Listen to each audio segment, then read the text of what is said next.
नमस्कार दोस्तों, स्वागत करता हूँ अपने YouTube channel signify life with Sanjeev में। दोस्तों, आज मैं आपके सामने जो चीज़ शेयर करना चाहता हूँ, वो अपने लाइफ के पैरामीटर्स के ऊपर हमारी ज़िंदगी के 4 बहुत ही महत्वपूर्ण आयाम और पैरामीटर्स होते हैं। पहला पैरामीटर होता है हमारी हेल्थ। हमारी हेल्थ अगर हेल्थ अच्छी है, तो हम ज़्यादा एनर्जेटिक रहेंगे और ज़्यादा चीज़ों को अच्छी चीज़ों को अट्रैक्ट करेंगे। दूसरी चीज़ होती है रिलेशनशिप। रिलेशनशिप मतलब एक ऐसा माहौल जो घर में पारिवारिक माहौल हो, सामाजिक माहौल हो, मतलब रिलेशनशिप आपके सामाजिक स्तर पर क्या रिलेशनशिप है और पारिवारिक स्तर पर क्या रिलेशनशिप है, ये भी बहुत वाइटल रोल प्ले करता है आपकी जिंदगी को नए आयाम तक पहुंचाने के लिए। तीसरा पैरामीटर होता है कैरियर। कैरियर अगर आपका कैरियर में थोड़ा सा भी अप्स एंड डाउन आते हैं, तो फिर आपकी लाइफ में स्ट्रेस क्रिएट होना, स्ट्रेसफुल लाइफ हो जाती है। और चौथा पैरामीटर होता है मनी।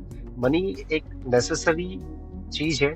हर व्यक्ति को पैसा चाहिए और पैसा साध्य नहीं है, पैसा एक साधन है। ये चीज हम लोगों को समझना बहुत जरूरी है कि पैसे से हम अपनी जरूरतों को पूरा कर सकते हैं, लेकिन वो साध्य नहीं है, वो साधन है। तो वो टूल है, उसका उपयोग करके हम कैसे अपने एस्पिरेशंस, अपने ड्रीम्स को पूरा कर सकते हैं। तो मैंने 4 पैरामीटर के बारे में बात की। पहली बात थी हेल्थ, दूसरा है रिलेशनशिप, तीसरा है कैरियर और चौथा है मनी। अगर ये चारों पैरामीटर को हम बैलेंस बना के चलेंगे, तो हम हमारी जिंदगी को बहुत ही अच्छी तरीके से फ्लोरिश कर सकते हैं और हमारे एस्पिरेशंस और ड्रीम्स को पूरा कर सकते हैं। अब रही बात रिलेशनशिप के मैटर पे बात करूंगा। रिलेशनशिप में आमतौर पर ये देखा गया है कि फैमिली में भी स्ट्रेसफुल लाइफ आ जाती है अगर हस्बैंड और वाइफ के माइंडसेट सही तरीके से मैच नहीं कर रहे। नॉर्मली होता ही है कि इस पूरे संसार में हमें ये भूलना नहीं चाहिए कि एवरीथिंग इज एनर्जी। मैं जो ये वीडियो बना रहा हूँ, ये इस मोबाइल में भी एनर्जी है। मैं बात कर रहा हूँ, मेरे में भी एनर्जी है। और हर एक धातु, हर एक पदार्थ, चाहे लिविंग बीइंग हो चाहे नॉन लिविंग बीइंग हो, सब में एनर्जी एनर्जी अपने लेवल पे वाइब्रेट करती है और फ्रीक्वेंसी मैच करती है। तो अगर आपको अपने रिलेशनशिप इश्यू को मैच करना है, तो हर एक व्यक्ति में 2 प्रकार की एनर्जी होती है। एक होती है यांग एनर्जी, जो रिप्रेजेंट करती है मेल पर्सपेक्टिव, और एक होती है फीमेल एनर्जी, जिसको बोलते हैं येन एनर्जी। यांग एनर्जी और येन एनर्जी ये हर एक व्यक्ति में रहती है, चाहे वो मेल हो चाहे फीमेल हो।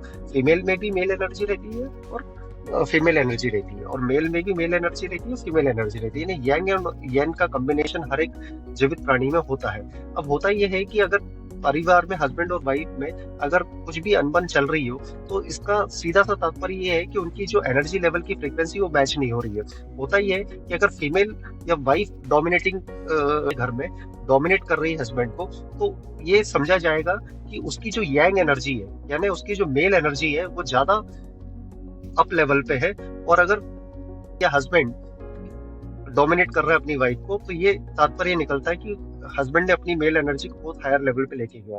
लेकिन लाइफ बैलेंस में तभी चलेगी जब यांग एनर्जी और येन एनर्जी की फ्रीक्वेंसी मैच होगी, है ना? क्योंकि इसमें थोड़ा सा भी वेरिएशन होगा तो रिलेशनशिप में इश्यू आएंगे। तो कहने का तात्पर्य ये है कि हमें हमारी यांग और येन एनर्जी पे काम करना चाहिए। अगर आपको आपकी लाइफ पार्टनर के साथ कुछ भी इश्यूज आ रहे हैं, व्यू पॉइंट्स को लेके, माइंडसेट को लेके, तो आप आपस में बैठ सकते हैं, एक सेट पैरामीटर डिसाइड कर सकते हैं कि ये हमारे कॉमन ऑब्जेक्टिव पॉइंट है, जिसके बेस पे आप यहाँ इस पैरामीटर पे आप डोमिनेटिंग कर रही हो, तो आपको आपकी मेल एनर्जी को नीचे लेके आना है। और मैं, अगर मेरी फीमेल एनर्जी ज्यादा, तो मुझे भी उसको नीचे लेके आना पड़ेगा। और तो मुझे मेल और फीमेल एनर्जी को अगर जब हम मैच करेंगे, तो रिलेशनशिप में इश्यू नहीं आएंगे। तो होना ये चाहिए कि एक अंडरस्टैंडिंग। अब दूसरी चीज ये होती है कि ईगो एक बहुत वाइटल रोल प्ले करता है। वाइफ का ईगो भी रहता है, हस्बैंड का ईगो भी रहता है। ईगो नाम की कोई चीज होना ही नहीं चाहिए हमारी जिंदगी में। ईगो कभी भी व्यक्ति को ऊपर नहीं जाने देता। तो आपको ईगो लेस होना पड़ेगा। ईगो का मतलब ये होता है कि आप अपनी अपनी बात रखवाना चाहते हो, डोमिनेटिंग करना चाहते हो, तो ईगो को सबसे पहले नलीफाई करें। जो भी चीज आपको चाहिए, आपके लाइफ पार्टनर से एक्सपेक्ट आप करते हो, वो चीज आप देना स्टार्ट कर दीजिए। अगर आपको लगता है कि आपके लाइफ पार्टनर आपसे अच्छी तरीके से बात नहीं करते, तो आप उनके साथ अच्छी तरीके से बात करना स्टार्ट कर दीजिए। रिस्पॉन्स ये मिलेगा कि आपकी वाइफ भी आपसे अच्छी तरीके से बात करना स्टार्ट कर देगी। आपको प्यार चाहिए तो आप प्यार देना स्टार्ट कर दीजिए। आपको अगर और भी खुशियां चाहिए तो खुशियां देना स्टार्ट कर दीजिए। तो इस संसार का एक ही नियम है कि जो भी हम देते हैं वो लौट के आता है, वो मल्टीप्लाई होके आता है। इस तथ्य को हमें विशेष तौर पर ध्यान रखना चाहिए। और जिंदगी की हर रिलेशनशिप में हमें इस चीज को मेन पॉइंट रखना चाहिए कि हर चीज की शुरुआत हम ही से होती है और हम ही का इसका अंत होता है।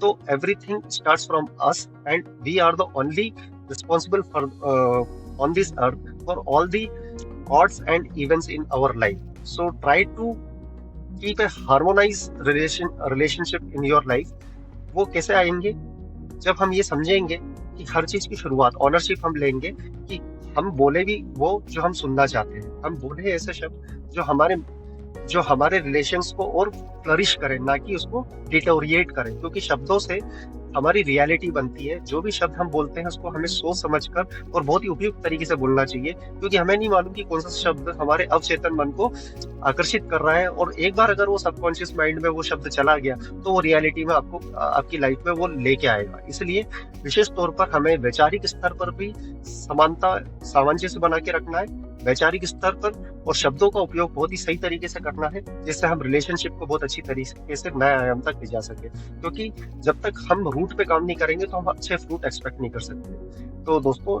ये छोटा सा वीडियो मैंने आपके सामने शेयर किया, 4 पैरामीटर डिस्कस किए लाइफ के, और रिलेशनशिप के ऊपर थोड़ी हाईलाइट की। मेल एनर्जी और फीमेल एनर्जी हर व्यक्ति में होती है, बस उसको बैलेंसिंग करना हमें आना चाहिए। अगर आपको ये वीडियो पसंद आया तो चैनल को जरूर सब्सक्राइब कर सकते हैं। चैनल का नाम है signify life with Sanjeev. Bell icon